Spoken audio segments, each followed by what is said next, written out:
नमस्कार, मैं वंदना खुराना शंकराणी नाम के चैनल में आप सभी का स्वागत करती हूँ। और ध्यान की श्रृंखला में मैंने अभी जैसे मूलाधार पे ध्यान लगाना बताया अपने एक लास्ट वीडियो में। अभी मैं आपको बता रही हूँ स्वादिष्ठान चक्र पे ध्यान लगाना। ये मूलाधार से थोड़ा ऊपर होता है और आप गूगल करके चेक कर सकते हो, बहुत सारी चीज़ें अवेलेबल हैं। और इसको वम, इसका जो बीज मंत्र है वो है वम, ठीक है। इसका जो कलर है वो है ऑरेंज। अगर आप एक कलात्मक हैं, मतलब कला है, जैसे मान लीजिए आप सिंगर हैं या सिंगर बनना चाहते हो, या आप राइटर हो, थोड़ा बहुत लिखने का शौक़ है, उसको आगे ले जाना चाहते हो, या कोई भी क्राफ्ट में या कोई भी कलात्मक चीज़ में आप आगे बढ़ना चाहते हो, तो आपको अपना, या तो आपको पहले से ही विकसित, देखिए एनर्जी सब में होती है और सारे चक्र पहले से विकसित होते हैं, लेकिन जो क्रिएटिव लोग होते हैं उनका मूलाधार ये एनर्जाइज होता है, क्योंकि वो अपनी जो मूलाधार ये मूलाधार के चक्र से ऊपर स्वादिष्ठान चक्र है, इस तक अपनी एनर्जी ला चुके होते हैं। उनको खुद को नहीं पता होता, वो इंटरेस्टेड होते हैं सिर्फ और सिर्फ कलात्मक चीज़ें करने में, और वैसे ही लोग उनके साथ जुड़े हुए रहते हैं, वो खोए रहते हैं बस 24 घंटे। अगर कोई शिल्पकार है तो वो उसी काम में लगा हुआ है, कोई पेंटर है पेंटिंग्स ही करने में लगा हुआ है, उसने सारी एनर्जी को क्या कर लिया है। मैंने क्या बोला लास्ट वीडियो में कि आपको अपनी एनर्जी उठानी है ऊपर, और आप अपनी एनर्जी उठा के लगाओगे कहाँ। तो जो कलात्मक लोग होते हैं वो अपनी कला में एनर्जी लगा देते हैं, यानी कि फ़ोटोग्राफ़र है वो घूमने चले गए, ट्रैवलर है वो अपनी ट्रैवलिंग करने निकल गए।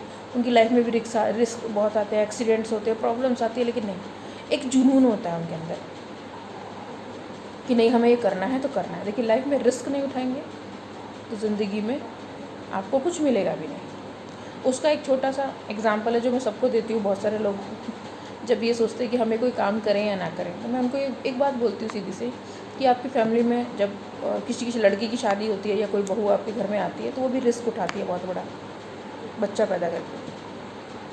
कितनी औरतें हैं हर साल, आप डेटा उठा के देख लो, लाखों नहीं लाखों से ज़्यादा औरतें सिर्फ बच्चा पैदा करने में मर जाती है, या ओवरी की कोई डिजीज़ उनको हो गई हो, बच्चा पैदा करने के बाद हो गई हो, या किसी भी एज में कोई मर जाती है। तो क्या लड़कियों को रिस्क नहीं उठाना चाहिए? फिर तो उस हिसाब से अगर लड़कियां देखें, एक ग्राफ बनाया जाए तो कोई भी लड़की शायद शादी कर लेगी लेकिन बच्चे नहीं पैदा करेगी। क्यों? क्योंकि उसकी लाइफ को भी तो रिस्क है, लेकिन फिर भी वो रिस्क उठाती है ना। उसकी रिस्क से उसे क्या मिलता है?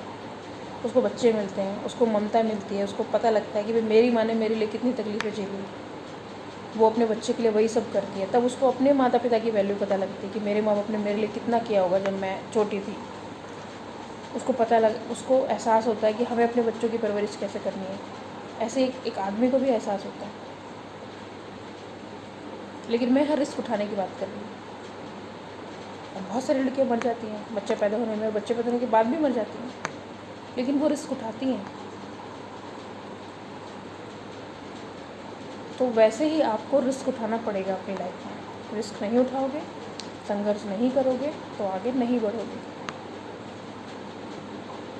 तो मैं स्वादिष्ठान चक्र के बारे में बात कर रही थी। आप गूगल कर सकते हैं उसको। ध्यान ऐसे ही लगाना है जैसे मूलाधार का मैंने आपको बताया कि आप ज़मीन पे बैठ जाइए, या जो लोग ज़मीन पे नहीं बैठ सकते, जिनके घर में मंदिर नहीं है, वो अपने बिस्तर पे जहाँ पे भी वो सोते हैं। मेरे लिए कोई ऐसा नियम नहीं है कि मैं कोई पर्टिकुलर जगह बताऊँ, क्योंकि पर्टिकुलर जगह से ये होता है कि आपकी जो देखो एनर्जी सर्कुलेट होगी, जहाँ पे भी आप बैठ के करोगे ना, वहाँ एनर्जी सर्कुलेट होगी। तो आप जहाँ बिस्तर पे बैठते, जैसे बहुत बुजुर्ग लोग हैं जो भाई उठ के बिस्तर से भी नहीं नीचे उतर सकते, लेकिन हाँ थोड़ा उनका इंटरेस्ट है ध्यान लगाने में, वो बिस्तर पे बैठ के करो, कुर्सी पे बैठ के करो, सोफ़ा पे बैठ के करो, जहाँ पे आपको कोई डिस्टर्ब ना करे वहाँ बैठ के करो। लेकिन जो लोग ज़मीन पे बैठ सकते हैं, आसन लगा के एक छोटी सी चटाई बिछा लीजिए, या छोटा सा चौकोर आसन ले आइए, 100-150 रुपये का मिल जाता है। या कुछ नहीं है तो एक कपड़ा ले लीजिए, उस टॉवल बिछा लीजिए, कुछ नहीं है तो आप उस पर आराम से बैठिए। और देखिए ऑरेंज कलर है इसका। अगर आपको अपनी कला को आगे बढ़ाना है, बहुत सारे मैंने वीडियो भी देखे हैं कि जो लोग कलात्मक होते हैं वो लोग ऑरेंज कलर पहनते हैं ज़्यादातर। मैंने बहुत सारे ऐसे वो भी देखे हैं जो एनर्जी हीलर्स होते हैं, वो ऑरेंज कलर पहनते हैं। लेकिन अगर आपको ये विकसित करना है तो ऑरेंज कलर की कोई चीज़ पहन सकते हो, ऑरेंज कलर का कोई कपड़ा पहन सकते हो। उस दौरान नहीं, जब आप मेडिटेशन कर रहे हो तब तो आप पहनो ही पहनो, वो फ़र्क करेगा आपको। लेकिन अगर आप लाइफ में ऑरेंज ज़्यादा यूज़ करते हो, ऑरेंज कलर मतलब ऑरेंज भी मतलब ऑरेंज खाना भी फ़ायदेमंद होगा यहाँ, क्योंकि स्वादिष्टान चक्र को जो ऑरेंज कलर की चीज़ें हैं वो उसको एक्टिवेट करके रखती है। तो आप संतरे खाइए, ऑरेंज कलर की चीज़ें खा सकते हो आप। कलर की चीज़ें मतलब फ्रूट और वेजिटेबल की बात कर रही हूँ, आर्टिफिशियल चीज़ें नहीं, या ऐसी नहीं है, क्या बोलेंगे उसको, प्रोसेस फूड की बात नहीं कर रही है। तो आप जिस समय ध्यान लगाएं उस समय ऑरेंज कलर पहने, कोई दिक्कत नहीं है। और ज़्यादातर अपनी लाइफ में ऑरेंज कपड़े या टी शर्ट है या सूट है, जो भी आप ऑरेंज, वही आप ऑरेंज मतलब ऑरेंज कलर यूज़ कीजिए, ज़्यादातर यूज़ कीजिए। और अगर आपको नहीं कि हमें हाँ स्वादिष्टान चक्र तो जागृत करना है, लेकिन कलर से कोई खास मतलब वो नहीं है, तो फिर आप जो आपको पसंद हो वो, ऐसा कोई दिक्कत नहीं है। मैं भी कलात्मक हूँ, लेकिन मेरा ऑरेंज में विश्वास नहीं है। मैं ब्लू कलर ज़्यादा मुझे पसंद है। ऐसा नहीं कि ऑरेंज मुझे पसंद नहीं, ऑरेंज भी पसंद है, लेकिन मुझे शांति मिलती है वो ब्लू कलर में। मैं स्टेबल रहती हूँ ब्लू कलर में, बाकी कलर में भी, लेकिन ब्लू कलर मुझे बहुत अच्छा लगता है। मुझे बहुत मेरी अंडरस्टैंडिंग ब्लू कलर से ज़्यादा है, तो मुझे वो पसंद है, मैं ज़्यादातर वो पहनती हूँ। तो अभी क्या है, आप यहाँ पे भी आपकी मर्ज़ी है, नहीं तो वाइट, कुछ भी ना समझ में आए तो वाइट पहन लो आप, उससे क्या होगा, उससे कोई फ़र्क नहीं पड़ेगा। आप अपना स्वादिष्टान एक्टिवेट करो, उसकी एनर्जी को और ऊपर ले जाओ। तो यहाँ पे भी यही होगा कि नॉनवेज नहीं खाना है, कोई शराब वराब नहीं पीनी है, कोई गलत चीज़ें ऐसी नहीं करनी है, और प्रकृति से अपने आप को जोड़ना है, ब्रह्मांड से, एनर्जी से अपने आप को जोड़ना है, और अपने आप को समझना है, ठीक है ना। और स्वादिष्टान चक्र से एनर्जी आपको ऊपर लेके आनी है। आप अगर कलात्मक हो तो आपकी स्वादिष्टान तक एनर्जी है, यहाँ तक है, अच्छी लेवल की एनर्जी आपकी है, उसको बढ़ाना है। तो वैसे ही कुंभक करो, जैसे मैंने आपको बताया इसमें मूलाधार में सांस रोकनी है, जितनी देर तक आप रोक सकते हो, 30 सेकेंड, 40 सेकेंड, 45 सेकेंड, उससे आपको फेफड़े भी मजबूत होंगे। तो जब आप इसको 15 मिनट करें, 10 मिनट करें, उसको बढ़ा लीजिए। 13 दिन तक कम से कम करना है। 13 दिन तक इसको कर लेते हैं तो फिर उसके बाद आप फिर से और 13 दिन कीजिए, इसको ऐसा बढ़ाते चले जाइए, 13 दिन। और अगर आपको इससे बहुत बेनिफिट मिलता है तो आप इसको जीवन भर कीजिए। मैं हर अपनी त्राटक की वीडियो में यही बोलती हूँ, ध्यान की वीडियो में भी यही बोल रही हूँ लोगों को, किसी भी एक चीज़ को अपना लीजिए, सब आपको एक ही जगह लेके जाएगी। आप आँख बंद करके ध्यान लगाओ तो भी आप वहीं जाओगे, आँख खोल के त्राटक करोगे, जो एनर्जी लेवल आप इकट्ठा करोगे वो भी आपको वहीं लेके जाएगा। बस आपको क्या करना है, अपनी एनर्जी ऊपर उठानी है। देखिए, जो मैंने बहुत देखा है कि कलात्मक लोग जो होते हैं उनको पैसे का बहुत इश्यू होता है, क्योंकि वो पैसे के लिए काम नहीं करते, वो सिर्फ अपनी कला दिखाना चाहते हैं कि हम यहाँ तक हम अपने कला को लेके आए। कला जो है, कलाकार जो लोग होते हैं वो पैसे के भूखे कभी नहीं होते, पैसे का बहुत ज़्यादा इशू होता है उनके साथ। लेकिन अगर आप चाहते हैं कि भाई हम लोग कलात्मक है लेकिन हम पैसे तक भी पहुंच जाएं, तो बस देखिए लोग जो कला होते हैं, कला कभी अपनी कला बेचता नहीं है।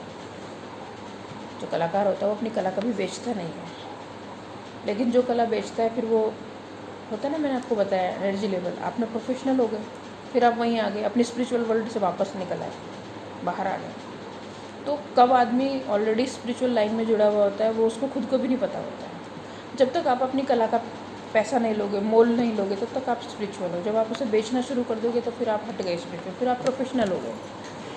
लेकिन यहाँ पे आप ये कर सकते हो कि आप कैसे ऐसे काम करो कि आप स्पिरिचुअल भी रहो, आप उससे, क्योंकि जीवन यापन के लिए पैसा ज़रूरी है, तो आप एक सर्टेन अपनी कला को एक छोटा हिस्सा जो है आप उससे पैसे भी कमाओ, ये भी हो सकता है। ऐसे कोई जब सिस्टम ऐसा बना हुआ है तो फिर ये करना पड़ेगा, लेकिन उसमें लालच नहीं आना चाहिए। मैंने क्या बोला, चाहे मैं ध्यान लगा रही हूँ या मैं त्राटक कर रही हूँ या मैं कोई भी स्पिरिचुअल एक्टिविटी कर रही हूँ, जब तक मेरे अंदर लालच रहेगा, स्वार्थ रहेगा कि भाई मेरा नाम होना चाहिए, मेरे पास इतना पैसा होना चाहिए, लोग मेरे पीछे पीछे घूमें, मैं बोलूँ उड़ जाओ तो उड़ जाए, मैं बोलूँ बैठ जाओ तो बैठ जाए, ये घमंड वाली बातें। आप हो कौन ऐसा सोचने वाले? अगर आप ऐसा सोचोगे तो प्रकृति है ना, वो आपको वहीं बिठा देगी, ज़मीन पे वहीं पटक देगी, जहाँ पे हो आप हो उसी लेवल पे रहो। लेकिन जब आप ये बोलोगे कि जब आप इक्वलिटी प्रकृति के जैसा सोचोगे, तो फिर प्रकृति आपको कब ऊपर उठा के जितनी ऊंचाइयों का सैर कराएगी, आप समझ नहीं सकते उस चीज़ को। जिसको मैं बार बार प्रकृति प्रकृति कह रही हूँ, वो भी एक एनर्जी लेवल है। और आपके घर में आपकी प्रकृति कौन कौन है? आपकी माँ है, आपकी पत्नी है, आपकी बेटी है, ये आपके घर की प्रकृति है।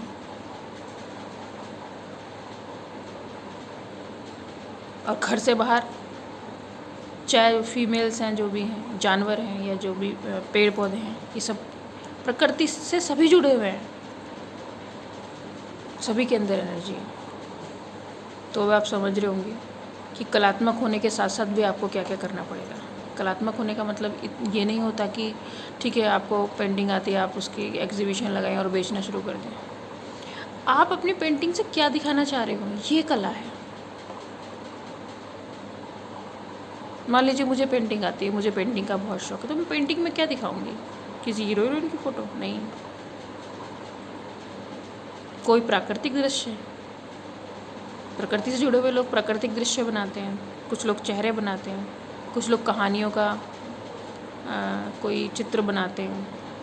अगर मैं स्पिरिचुअल हूँ तो मैं जैसे मैं एनर्जी फॉर्म्स देखती हूँ, आँख बंद करके या आँख खोल के, मैं वो आपको दिखाऊंगी अपनी पेंटिंग के थ्रू कि मुझको ये दिखता है। हो सकता है आपको भी ये चीज़ दिखती हो, या इससे हाईएस्ट लेवल पे आप हो। कभी कभी ये चीज़ें होती हैं कि आपको पता नहीं होता, आप बहुत हाईएस्ट लेवल पे आप मतलब पहुंच चुके होते हो और आपको पता नहीं होता है। बस खुद को जानना ही है। मेरा जो काम है वो है कि आप खुद से खुद को कनेक्ट कर लो। आपने अपनी लाइनें खुद काटी हुई हैं सारी, बस उनको कनेक्ट कर लो। संघर्ष हमेशा करना पड़ेगा,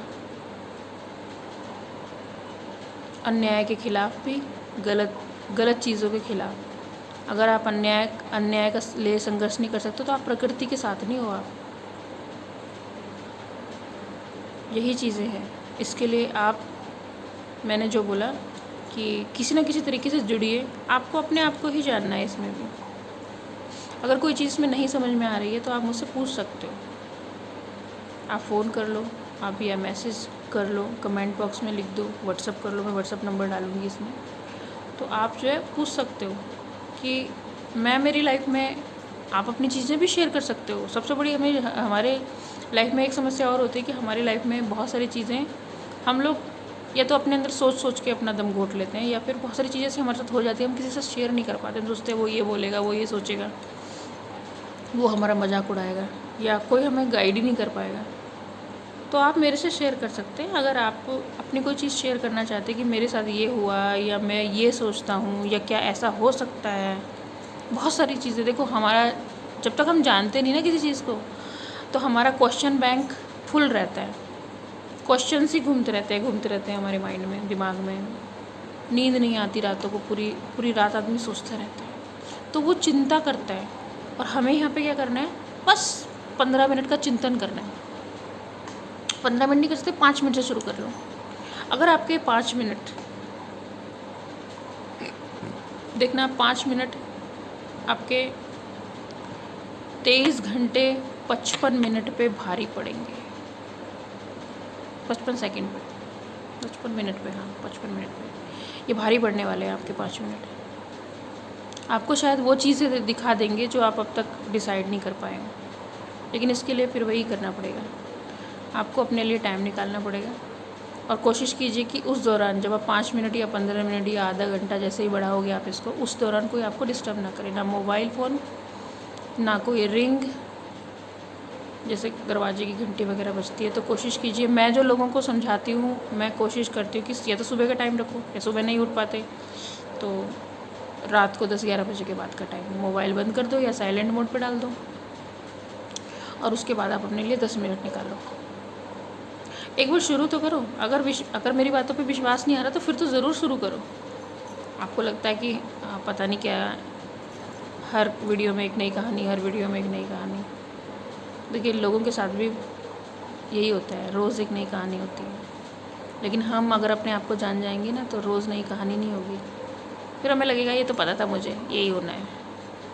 तो ये गैसिंग गेम है जिसमें हमेशा आप जीतोगे कि आपको पता होगा क्या होना है। तो आप चाल ही वो चलोगे, शतरंज खेलना सिखा रही हूँ मैं आपको। मुझे नहीं आता शतरंज खेलना, लेकिन ये स्पिरिचुअल शतरंज होगा जिसमें आपको पता होगा कि क्या होने वाला है। आप लोगों को पहचानना भी सीख जाओगे कि सामने वाला आपके साथ फेथफुल है या नहीं है, नुकसान करेगा, फ़ायदा करेगा। ये सब चीज़ें धीरे धीरे आप समझने लग जाओगे। और अगर एक जैसे लोग आपकी लाइफ में आते हैं, धोखा दिया, चले गए, नुकसान किया, भाग गए, तो शायद आगे ऐसा आदमी कनेक्ट नहीं होगा आपसे कभी भी। आप डिसीजन करना सीख जाओगे। ठीक है, तो काफ़ी लंबी वीडियो हो गई, और अगर फिर भी कोई चीज़ छूट गई है तो पूछ सकते हो, मुझसे बात कर सकते हो। इसी के साथ मैं वीडियो समाप्त करती हूँ। वंदे मातरम।